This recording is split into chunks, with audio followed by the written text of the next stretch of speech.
Alright, today we're talking about extrema of functions. Just means the extreme values of functions. So let's take a look at this first part here. It says let a function f be defined on a set of real numbers s, and let c be a number in s.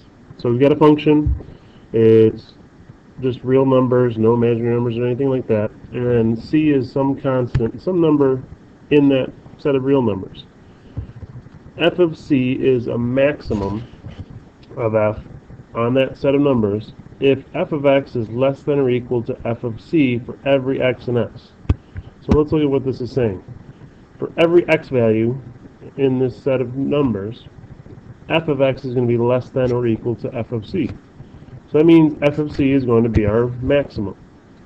Right? So this would be the highest point on the graph, f of c. So if we were to look at that graphically, we'd have something like this.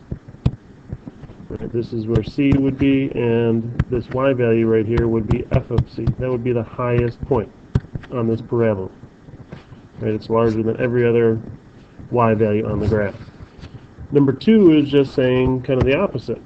F of c is the minimum value of f on s if f of x is greater than or equal to f of c for every x. So that means that f of c is going to be our minimum value.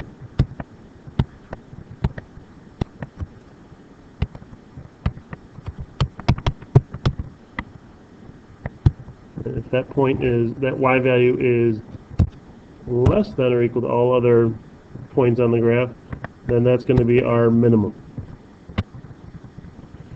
Well, there's two different types of like minimums and maximums that we're going to talk about.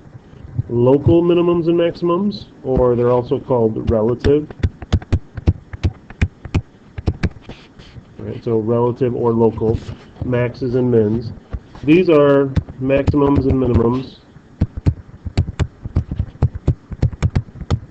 that occur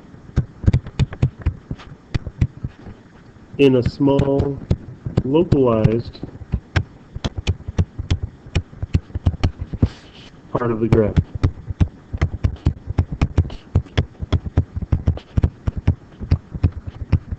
Right, maxes and mins that occur in a small, localized part of the graph.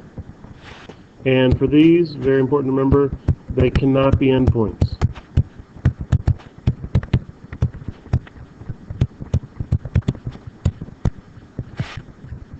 Right, so local minimums and maximums, or relative minimums and maximums, cannot be endpoints of the graph.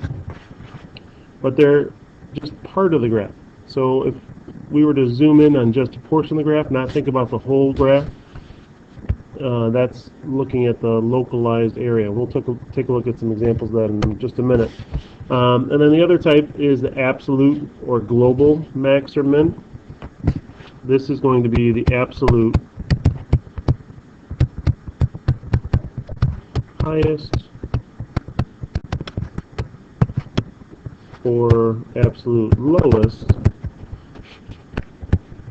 value of y for the whole function.